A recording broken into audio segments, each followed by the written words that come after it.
특히 20, 30대 감소세가 두드러졌습니다. 지금까지 경제 한 줄 뉴스였습니다. 오늘 어제와 비슷하거나 조금 높은 기온을 보이며 한여름 더위가 기승을 부리겠습니다. 현재 21.3도를 보이고 있는 서울 기온, 한낮에 33도까지 올라 또다시 올해 최고 기온을 경신할 가능성이 있겠습니다. 나오실 때 시원한 옷차림 하시기 바랍니다.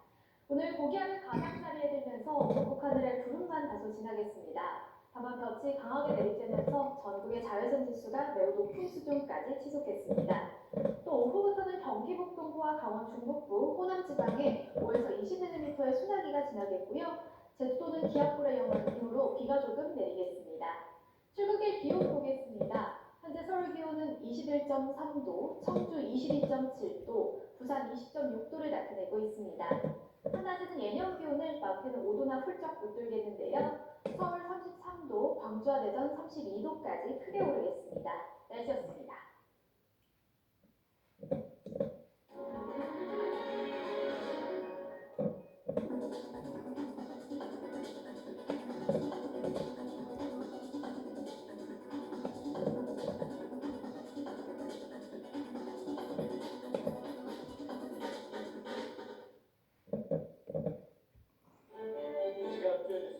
미국과 이란이 106일 만에 종전에 잠정하려 했지만 호르무즈 해안 통과 비용과 동결 자력 해제 등 핵심 쟁점을 두고 양측의 입장 차이가 드러나고 있습니다. 60일 동안 이어질 호수 협상을 둘러싸고 불확실성이 커지고 있습니다.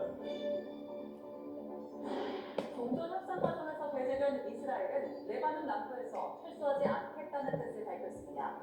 19일 서명식 전 이스라엘이 공습을 재개해 합의 무력화에 나설 수 있다는 우려가 여전합니다. 유럽을 순방하고 있는 이재명 대통령이 오늘 프랑스에서 열리는 주요 7개국 G7 정상회의에 참석합니다. 이 대통령은 이 자리에서 선진국과 개도국 간의 협력의 가교로서 적극적인 역할을 하겠다는 우리 정부의 의지를 전달할 것으로 보입니다. 오늘 서울의 낮 기온이 33도까지 오르는 등 전국적으로 한여름 무더위가 기승을 부리겠습니다. 올해 최고 기온을 하루 만에 또 경신할 가능성이 커 온열 질환 피해가 우려됩니다. 다시 주요 뉴스부터 살펴보겠습니다. 미국과 이란이 전쟁 개시 106일 만에 사실상 종전 협상을 타결했습니다. 양국은 우선 종전을 선언하고 호르무즈 해역을 배방한 뒤 이란 핵처리 같은 민감한 사안은 추후에 논의하기로 했습니다. 전쟁 개시부터 협상 타결까지 주요 일지를 김잔대 기자가 정리했습니다. 지난 6월 28일 미국과 이스라엘이 이란을 향해 미사일을 발사했습니다. The United States military began major combat operations in Iran. Our objective is to defend the American people by eliminating imminent threats from the Iranian regime. 이 공습으로 이란의 최고 지도자 알리 하메네이를 포함해 이란군 주요 지휘자들이 대거 사망했습니다. 또 테헤란의 초등학교가 폭격당해 학생과 선생님 등 170명 이상이 희생됐습니다. 3월 2일 이란 혁명 수비대는 호르무즈 해역 통과를 시도하는 어떤 선박도 불태울 거라며 민간 선박을 공격했습니다. 같은 날 친이란 무단정파 헤즈볼라는 이스라엘의 로켓 공격을 시작했고 3일엔 이스라엘이 레바논을 향해 대규모 공습을 개시했습니다. 이란은 6일 미국의 외교시설과 군기지가 위치한 이라크 바그다드 등 걸프 지역으로 공격을 확대했습니다. 핵 최고 지도자가 된 모즈타바 하메네이는 앵커 대독으로 발표한 첫 공격에서 호르무즈 공세라는 가장 강력한 카드를 꺼냈습니다. قطعاً همچنان از اهرم مسدود کردن تنگه هرمز باید استفاده شود. 국제 유가가 폭등하며 전 세계 경제가 충격에 빠졌습니다. 이란의 발전소와 유족, 파르드 섬을 폭격하겠다고 위협했던 트럼프 대통령은 4월 7일엔 이란 문명 전체를 사라지게 하겠다는 협박까지 했습니다. 파키스탄의 중재로 4월 8일 미국과 이란은 2주간 휴전에 전격 합의했지만 첫 종전 협상은 성과 없이 끝났습니다. آمریکایی‌ها به دنبال باز تکمیل اراده بودن بر ملت بزرگ ایران منتها از مسیر مذاکره و با ادبیات دیپلماسی. 바로 다음날 미국은 이란의 호르무즈 해역 공수에 맞서 이란 해상에 대한 역공세를 시작합니다. Right now we have a blockade. I think doing no business Iran is doing absolutely no business. 협상은 밀착 상태에 빠졌고 5월 3일 트럼프 대통령은 호르무즈에 갇힌 선박을 빼내는 해방 프로젝트를 발표했지만 이란의 반발에 그대로 놔둬버려. 지난달부터 트럼프 대통령은 협상 타격이 임박했다고 여러 차례 말했지만 양측은 최근에도 제한적인 공격을 주고받았습니다.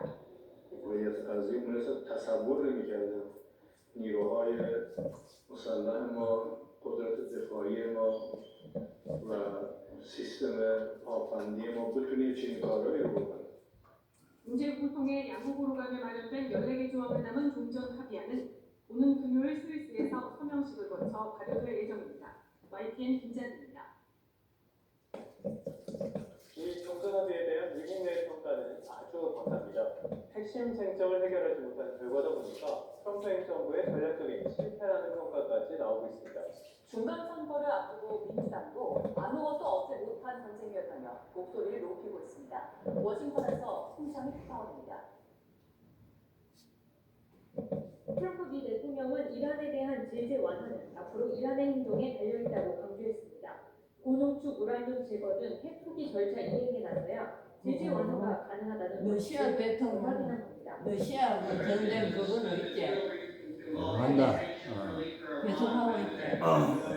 Well, they have to, it's really a behavioral thing. If they do what they're supposed to do, that starts taking effect. JFSB 부통령도 종전 양해각서에 서명했지만 이란에 돈을 주지는 않았다고 말했습니다. Iran doesn't get a dime of money unless they perform their obligations. And the money that we're talking about is fundamentally sanctions relief. We're not giving them American money. 전문가들은 이란 핵 문제와 제재 완화 등 핵심 쟁점을 해결하지 못한 채 종전 양해각서 합의가 이루어졌다며 앞으로의 후속 협상이 종전 합의 상태를 가르게 될 것으로 보고 있습니다. 목표로 했던 정권 교체도 달성하지 못했고 이란의 강경파 이지를 더 강하게 했다며 트럼프 행정부의 전략적 실패라는 지적까지 나옵니다. 오히려 이란이 이번 전쟁을 통해 호르무즈 해협 공세의 파급력을 입증했다며 앞으로도 강력한 무기로 사용할 거라는 전망이 나오고 있습니다. 민주당도 중간 선거를 앞두고 트럼프 행정부의 실정을 부각하는 데 주력하고 있습니다. You know, we still have the same regime, but with a younger, more militant leader in charge. And now, so I don't see what has been gained from this war of choice that the president started with no provocation. 전문가들은 이란이 후속 협상에서 핵 포기와 관련해 미국이나 이스라엘이 수용하기 어려운 조건을 고집하거나 이스라엘 반발 등의 변수로 일시적인 합의에 그칠 수 있다고 우려하고 있습니다. 워싱턴에서 YTN 홍승입니다. 이제 전후처리 비용 문제도 관심사로 떠오르고 있습니다. G7 정상회의를 기점으로 한국을 포함한 전 세계 방위비와 전후 재건 부담이 가시화될 것